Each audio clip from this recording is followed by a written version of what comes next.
Hello everyone. आज हम मिलने वाले हैं डॉक्टर स्नेहा मेहता जी से। वो एक मनोचिकित्सक और साइकोथेरेपिस्ट हैं। जैसे साइकोथेरेपी या फिर साइकोलॉजी एक खुद में एक इंटरेस्टिंग फील्ड है और इनकी फील्ड भी वैसे फैसिनेटिंग और क्यूरियोसिटी भरी है। उनका 10 साल का एक्सपीरियंस है साइकोथेरेपी में, साइकोलॉजी में, जिस तरीके के पेशेंट उन्होंने ट्रीट किए हैं। अभी जैसे भी कोई साइकोलॉजी की चीज़ सामने आती है, कोई शारीरिक बीमारी अगर हमको हो कि हमारा हाथ टूट गया, पैर टूट गया और कोई चीज़ हो, तो वो चीज़ हमारे समझ में आती है। लेकिन किसी मरीज को ये समझ में नहीं आता कि वो मेंटली इल है, मानसिक बीमारी उसको है या फिर बाकी सब चीज़ें हैं। तो ऐसे काफ़ी सारी चीज़ों के और सवालों के जवाब हम लेने वाले डॉक्टर स्नेहा मेहता जी से। तो आज हम मिलते हैं डॉक्टर स्नेहा मेहता जी से। Hello ma'am. हेलो। जैसे कि आपका फील्ड तो बहुत ज़्यादा इंटरेस्टिंग है या फिर बहुत सारी चीज़ें उसके अंदर है, तो हमें कुछ चीज़ों की क्यूरियोसिटी है जो हमें जाननी है। तो जैसे आज के डेट में जैसे हम देखते थे कि पहले बच्चों का बिहेवियर बहुत ज़्यादा अलग था, लेकिन आज के डेट में बच्चे बहुत ज़्यादा इम्पल्सिव बिहेवियर रखते हैं या फिर गुस्सा बहुत ज़्यादा करते हैं।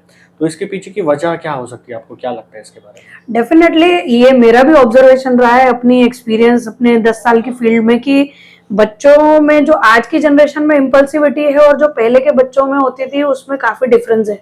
आज के बच्चों में ज्यादा इम्पल्सिविटी या एंगर होने का कारण ये है कि जो पेरेंटिंग है वो पहले जैसी नहीं रही है।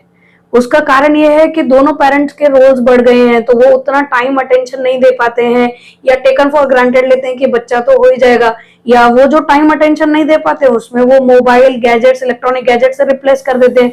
और बच्चा इलेक्ट्रॉनिक गैजेट से वो बॉन्डिंग नहीं कर पाता है जो वो पेरेंट्स से कर पाता है। पेरेंट्स की जब अच्छी बॉन्डिंग होती है तो पेशेंस आता है।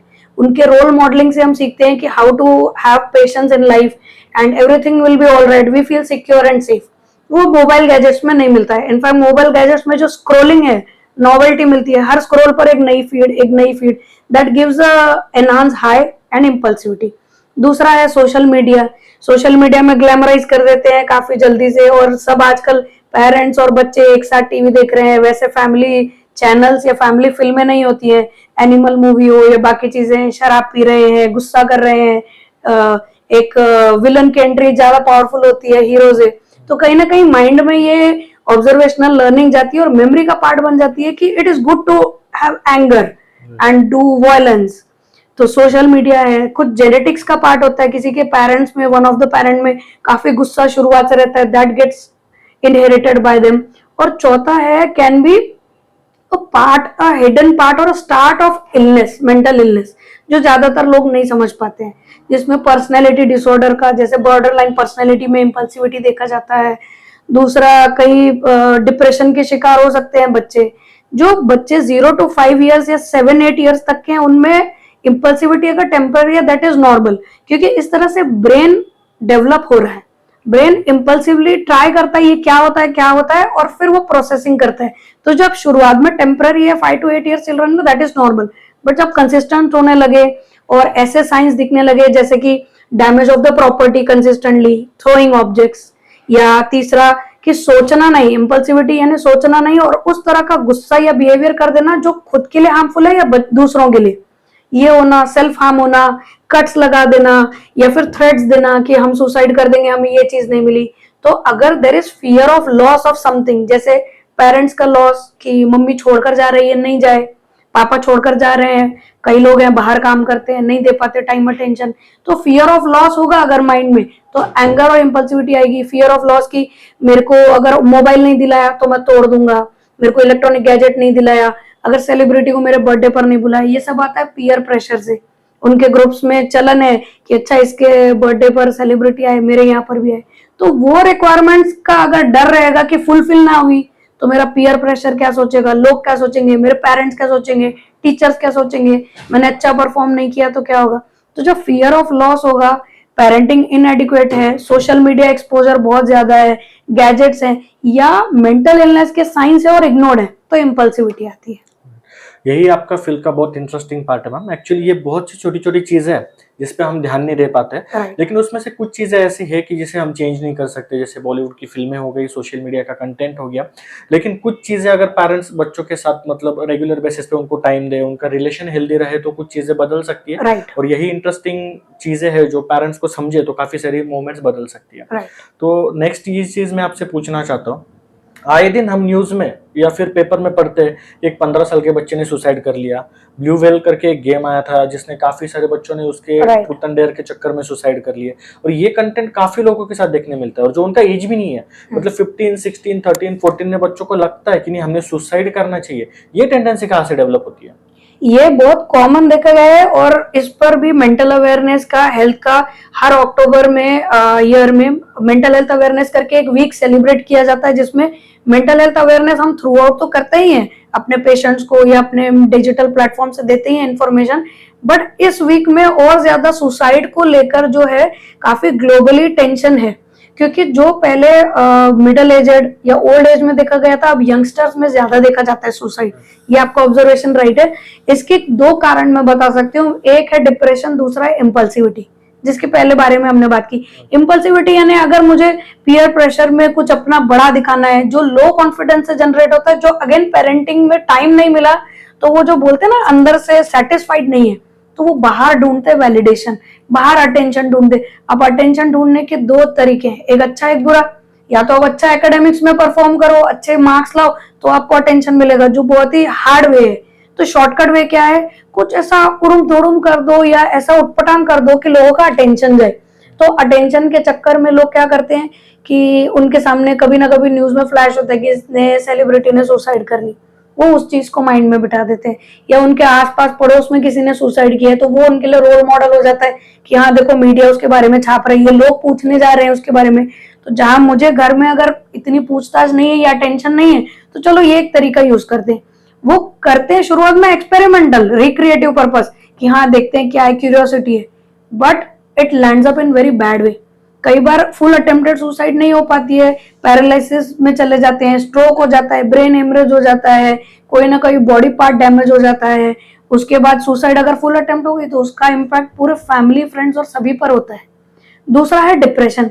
कई बच्चों में डिप्रेशन है, ये माता पिता को पता ही नहीं है, and in fact they do not accept.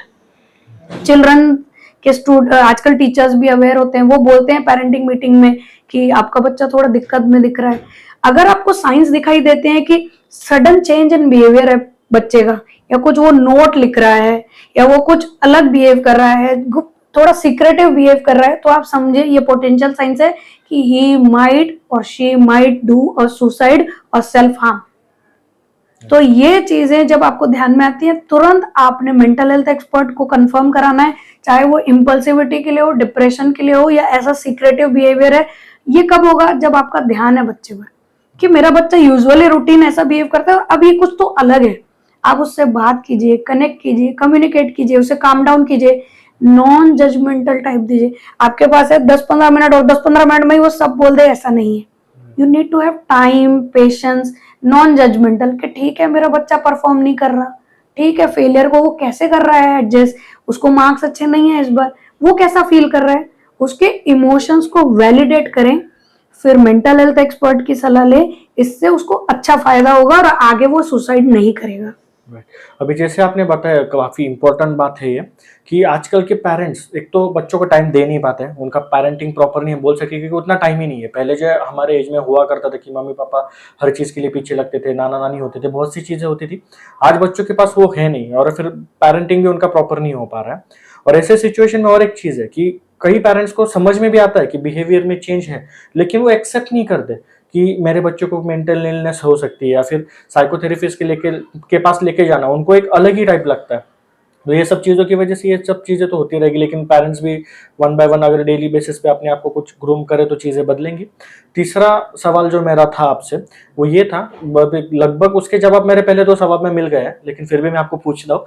Mobile addiction बच्चों में बहुत ज़्यादा बढ़ गया है। मतलब पहले बच्चे क्रिकेट खेलते थे, ग्राउंड पे जाते थे, ग्राउंड एक्टिविटीज़ बहुत ज़्यादा होती थी, बहुत सारे गेम्स होते थे जिनके नाम भी आजकल के बच्चों को पता नहीं है। तो मोबाइल एडिक्शन कम करने के लिए हम क्या कर सकते हैं? रीजंस तो आपने बता दिए, उनको कैसे कम किया जा सकता है? मोबाइल एडिक्शन को कम करना शुरुआत से होना चाहिए, जब बच्चा आपका 0 ग्रुप एज पर है। आजकल आपने देखा होगा 1 month, 2 month, 3 month, I am not against all that, but जब आप मोबाइल एक्सपोजर दे ही रहे हो तो ब्रेन में curiosity start from day 1 of the age कि ये क्या है। आईज से जो चीज जा रही है, जो कानों से चीज जा रही है, sensory information, that is going to have impact in brain कि ये क्या है। और पहले 2 इयर्स बच्चों को आप अगर मोबाइल एक्सपोजर देते हैं, आपने उनको सिर्फ दिखाना है मोबाइल का एक्चुअल इकलौता यूज है फोन पे बात करना, वीडियो कॉलिंग, वीडियोस देखना, वीडियो बनाना, रील्स बनाना, खुद देखना, तो वो उनके माइंड में क्यूरियोसिटी आएगी क्योंकि 2.5 साल बच्चे के ब्रेन का काम ही यही है कि ये क्या है। तो जो चीज आप कर रहे हो, वो बोलते हैं ना कि preach when you practice it, आप अगर उसका पालन कर रहे हैं तो ही बच्चा करेगा। तो शुरू की एज ग्रुप से पहला पॉइंट है, उनको एक्सपोजर 2 इयर्स तक ना दे। अगर एक्सपोजर हो रहा है तो सिर्फ वो कॉलिंग का पर्पस होना चाहिए, वो भी वीडियो कॉलिंग नहीं, फोन कॉलिंग। तो उनको समझ में आएगा अच्छा फोन इज फॉर कॉलिंग, तो they will also help to know कि इमरजेंसी में कॉल्स किए जाते हैं, and that will be helpful आगे के डेंजर्स के लिए।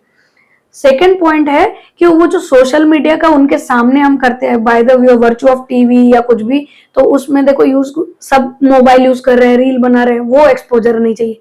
उनको टाइम दो, उनका पेट भरा होना चाहिए कि मेरे माँ बाप मेरे साथ हैं, नो मैटर व्हाट, मैं गलती भी करूं तो दे आर विथ मी। जब इन चीजों से पेट भरा रहेगा, उनके पीयर ग्रुप में आगे जब वो जाते हैं, ऐसे लोगों से थोड़ा सा उनको डिस्टेंस रखें, या उनको रीजनिंग डेवलप करो कि why this is good and why this is not. अच्छा, इसका एक एज ग्रुप है, आपको तब मिलेगा, हमने भी इस एज ग्रुप में किया था, प्रोवर्ब्स, स्टोरीज बताना। उनके साथ कम एज ग्रुप से, 1 ईयर के एज ग्रुप से उनके साथ स्पोर्ट्स खेलना शुरू करो। ये एक बात मुझे काफी अच्छी लगती है, फॉरेन कंट्रीज में उनके यहाँ 2-2.5 साल के बच्चे भी अच्छे फुटबॉल प्लेयर्स होते हैं। अगर आप ध्यान से देखो तो उनका ब्रेन खाली है, क्यूरियोसिटी भरनी है, तो उसमें आपने क्या फीड करना है वो आप पर है। आप उसमें स्पोर्ट्स भरो, कलरिंग एक्टिविटी भरो, सिंगिंग, डांसिंग, बहुत सी चीजें वो आप भर दो, तो they will get interested and attracted towards that. बाद में 2 साल के बाद आप मोबाइल भी दिखाओगे, he will not be interested, because शुरुआत से क्यूरियोसिटी की अलग चीजें हैं।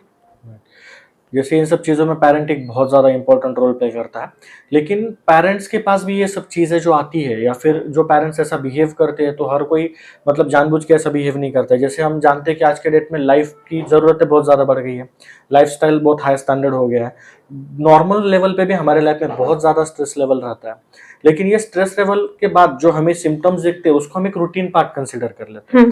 तो कोई भी पेरेंट्स हो या आम इंसान हो जो उसको स्ट्रेसफुल लाइफ में, एक्चुअली स्ट्रेसफुल लाइफ के रूटीन्स क्या है और एक मानसिक बीमारी के रूटीन्स क्या है, उसको कैसे पता चलेगा कि ये रूटीन का पार्ट नहीं है, ये कहीं पे मुझे मानसिक बीमारी या फिर मेंटल इलनेस की तरफ लेके जा रही है, ये कैसे जान सकता है? ये आपने बिल्कुल सही क्वेश्चन पूछा, क्योंकि इन सब की जड़ तो वही है। जब पेरेंट्स ठीक हैं तो बच्चा ऑब्वियसली ठीक होगा, क्योंकि वही ऑब्जर्वेशन में मिलेगा। अगर पेरेंट्स में चिड़चिड़ है, स्ट्रेस बना रहता है, क्योंकि आजकल रोल्स बढ़ गए हैं, जरूरतें बढ़ गई हैं, दोनों को अर्न करना पड़ता है ताकि अच्छी नॉर्मल बेसिक लाइफस्टाइल दे पाए, तो वो टाइम का उनका इश्यूज है। ओके, सेकेंड चीज है, उसमें बैलेंस और डिवाइड ऑफ वर्क होना बहुत जरूरी है। अगर एक पर ही बहुत लोड आता है, जैसे अगर यूजुअली हमारे इंडिया में देखें, वुमन पर ही घर का, बच्चे का, खाना बनाने का, उसको टेक केयर करने का, उसको एजुकेशन, ग्रूम करने का लोड है, तो obviously she is going to feel helpless and she used to have frustration, anger issues that already comes outside, and that a child observes and gets it part of a normal behavior. तो उनमें भी बीच में yoga sessions at least weekly, जैसे अगर आप corporate lifestyle बोलो या बाकी, तो सैटरडे संडे अगर आप ऑफ हैं तो आपको एक योगा या फिर डांसिंग क्लासेस का एक सेशन लेना या सिंगिंग का एक सेशन लेना, ये रूटीन पार्ट में, या एवरीडे 15 मिनट्स का मी टाइम होना बहुत जरूरी है। किसी को टेरेस टाइम जाना, किसी को 20 मिनट्स सिर्फ और सिर्फ अकेले वॉक करना, without any social media with you, without any mobile phone. जब आप ये खुद प्रैक्टिस करेंगे 20 मिनट्स, ये सब आपने बच्चे प्लान करने के पहले डर करना है। अगर आप में ये चेंजेस आ गए हैं तो उसको जेनेटिक्स भी अच्छा ही मिलेगा, तो इनहेरिटेंट प्रॉपर्टीज एंड ऑब्जर्वेशनल दोनों। तो स्ट्रेसफुल एक्टिविटी से बचने के लिए योगा, स्पोर्ट्स, सिंगिंग, डांसिंग, इसके लिए एवरीडे 15-20 मिनट देना बहुत जरूरी है। ये आपका ब्रेन रिचार्ज करेगा, आपका कामनेस लाएगा, and you will feel good. You will be able to handle the balance of life and stress of life. जैसे अगर एक हाथ बिल्कुल ठीक है तो उस पर वजन दे सकते हो, लेकिन कोई फ्रैक्चर है या हेयर लाइन फ्रैक्चर है तो वो भार नहीं उठा पाएगा। लॉन्ग रन ऑफ लाइफ के लिए आपको रोज yoga, meditation, singing, thinking of good things या पॉजिटिव कोट्स की रोज पर प्रैक्टिस करना। कोई स्पिरिचुअलिटी में रोज भगवत गीता पढ़ता है, वो भी अच्छा है, इसका टच छूटना नहीं चाहिए। कॉमेडी सीरियल्स देखना 15-20 मिनट्स, तो ये सेल्फ और मी टाइम रखना बहुत जरूरी है। साइंस अगर आपको पता चलते हैं कि मेरी चिड़चिड़ गुस्सा या मेरे किसी बिहेवियर या किसी थॉट प्रोसेस जो एक्सेस हो रहा है, जिसकी वजह से मेरी सोशल लाइफ, पर्सनल लाइफ या जॉब पर प्रॉब्लम्स आ रहे हैं, that gives a very warning signal and अर्ज कि आपको मेंटल हेल्थ एक्सपर्ट की जरूरत है। फॉर एग्जाम्पल, अगर मेरी चिड़चिड़ एक्सेस होने की वजह से मेरा भूख नहीं लग रही है, रात को नींद नहीं आ रही है, दूसरे दिन मेरी वर्क लाइफ हैम्पर हो रही है, वहां से कंप्लेन्स आ रही है, इट इज रॉन्ग। ये एक बार हो रहा है, 2 बार हो रहा है, हफ्ते में कई बार हो रहा है, more than 50% of the times, ये लगभग 15 डेज से ऊपर हो रहा है, आपके कॉन्फिडेंस लेवल लो चला गया है, आपका परफॉर्मेंस नीचे जा रहा है, this gives a very good sign या इंपॉर्टेंट साइन कि now you need a mental health expert. More than 15 days is a considerate period कि जब आपको ये सिम्टम्स हैं, आपको लग रहा है कि अब मैं कुछ नहीं कर पा रहा, हेल्पलेसनेस, होपलेसनेस, वर्थलेसनेस आ रहा है, एंजाइटी इतनी ज्यादा है कि आप जिस बात में नहीं भी वरी करनी चाहिए आप वरी कर देते हैं, इंपल्सिव एग्रेसिव आउटबर्स्ट हो जाता है, then you go in guilt, ये साइकिल रिपीट हो रही है, ये साइकिल से निकल नहीं पा रहे हो कुछ भी करके, अपने सलाह लेने के बाद, फ्रेंड से सलाह लेने के बाद भी वो आइडियाज वर्क नहीं हो रहे हैं, you should go to mental health expert. इसमें कोई बुरी बात नहीं है, इनफैक्ट ये सबसे समझदारी की बात है कि आप अपनी हेल्प मांग रहे हो, ये ब्रेन वाइज है, इसमें ईगो की या कोई भी शर्मिंदगी की बात नहीं है। कल अगर चलकर मुझे भी जरूरत पड़ी, I will go to my senior कि सर मुझे ये दिक्कत हो रही है, ये सिम्टम्स है, या आप मुझे हेल्प कर दीजिए। मेंटल हेल्थ डिजीज मतलब ये नहीं है कि सिर्फ आपके बिहेवियर और थॉट्स में प्रॉब्लम है, यहाँ केमिकल्स हैं जो हमारे डिसीजन मेकिंग, हमारा रूटीन, स्लीप, एपेटाइट, हमें खाना खाना है कि नहीं, हमें काम कैसे करना है, कंसंट्रेशन, फोकस, जो भी हमारी डेली एक्टिविटीज है वो सब ब्रेन करता है। ब्रेन को कंट्रोल करते हैं chemical balance, serotonin, dopamine etcetera. तो सेरोटोनिन डोपामिन का बैलेंस है तो you will be able to handle the stress and go out and work. जब ये इम्बैलेंस हो जाएगा, इसकी कमतरता आएगी या एक्सेस हो जाएगा, you need to have medicine, you need to have counselling, supportive therapy, family help की जरूरत है। बाकी सब मिला के आप जल्दी से जल्दी इस डिजीज को ठीक करें ताकि आपका लॉन्ग रन अच्छा हो। जितना लेट आप इग्नोर करेंगे, ये ब्रेन डैमेज बढ़ेगा और इसके कॉन्सिक्वेंसेस अच्छे नहीं होंगे। राइट। तो जैसे आपने अभी बोला कि हमारा एक सोशल नेचर रहता है, हम हेल्प कर सकते हैं, हेल्प मांग सकते हैं, लेकिन जब तक किसी चीज़ का हमको मतलब हम बोलेंगे नहीं सामने से आके कि हमें ये तकलीफ है, उस चीज़ का सोल्यूशन नहीं मिल सकता। तो किसी भी चीज़ का सोल्यूशन पाने के लिए पहले हमको तकलीफ बतानी पड़ेगी, हेल्प मांगनी पड़ेगी, तो 100% ये क्योरेबल है और इसका इलाज भी हो सकता है। जी। ये बहुत अच्छी बात है। अभी इसके बाद मैं आपके साथ एक चीज़ डिस्कस करना चाहता हूँ कि बहुत से लोग आज की रूटीन लाइफ में, जैसे आप देखते हो तो कोई बंदा होता है ऐसा कि उसको आप कोई एक चीज़ बोलो ना तो उससे 10 कदम आगे सोच लेता है। अगर मुझे कुछ चेस्ट में पेन हो रहा है तो मैं पहुंच जाता हूँ हार्ट अटैक तक। ये ओवर थिंकिंग बहुत बड़ा प्रॉब्लम बन चुका है, उसकी वजह से हमारी मेंटल स्टेबिलिटी लॉस होती है, रिलेशंस खराब होते हैं। तो इन सब चीज़ों को हम कैसे ओवरकम कर सकते हैं, ओवर थिंकिंग को कैसे ओवरकम किया जा सकता है? सबसे इम्पोर्टेंट है गूगल सिंड्रोम से बाहर निकलना। गूगल पर सब कुछ अवेलेबल होने की वजह से उसके फायदे और नुकसान दोनों हैं। जैसे कभी आप किसी कंडीशन में फंसे, आपको नहीं पता है क्या करना है, गूगल है, थोड़ी बहुत आइडिया मिल जाएगी। बट जो मेडिकल या साइकेट्री रिलेटेड चीजें, उसके लिए कभी गूगल नहीं करना चाहिए, क्योंकि वो हाफ इंफॉर्मेशन है, कहाँ से आई है you don't know, that is not a validated. इसीलिए 4.5 साल की सर्टिफाइड मेडिकल की पढ़ाई होती है और आगे 3 साल की स्पेशलिटी होती है। तो जो डॉक्टर्स ने पढ़ाई की उतने साल दिए हैं, तो they know plus and minus both, normal क्या है और एबनॉर्मल क्या है। वहां नॉर्मल एबनॉर्मल दोनों एक साथ प्रेजेंट है। आपको हाफ नॉलेज मिलता है and half knowledge is always dangerous. इसीलिए आपने वहां पर डाल दिया हेडेक, वो दिखाएगा कॉजेस, अच्छा ट्यूमर, माइग्रेन, जबकि वो सिंपल टेंशन हेडेक होगा, कुछ खाया नहीं होगा, हाइपोग्लाइसेमिया की वजह से हुआ होगा, which is very easy and curable, logical. आजकल हम लॉजिक छोड़कर हमारे पास क्या अवेलेबल शॉर्टकट है वो उस पर जाते हैं, बिकॉज अगेन टाइम कम है, भागना ज्यादा है। तो अगर हम खुद को काम डाउन करें और किसी मेडिकल या मेंटल हेल्थ एक्सपर्ट की नीड लें, या ऐसे ग्रुप ऑफ फ्रेंड्स में बात करें जो इस फील्ड से हैं बिलोंग, तो थोड़ा ओवर थिंकिंग कम होगा। ओवर थिंकिंग कम करने के लिए we can always have let's wait and watch, let's wait and watch. हो सकता है टेम्पररी हो, जब ये चीज कंसिस्टेंट होगी तो पक्का आपकी बॉडी को नीड पड़ेगी, you can consult a doctor. जब ये टेम्पररी है किसी कारण की वजह से, आप कारण सोचिए, शांत कीजिए खुद को। तो ये खुद को काम करना 15 मिनट्स एवरीडे बहुत इंपॉर्टेंट है। गूगल सिंड्रोम से बाहर निकले, everything put on Google is not right.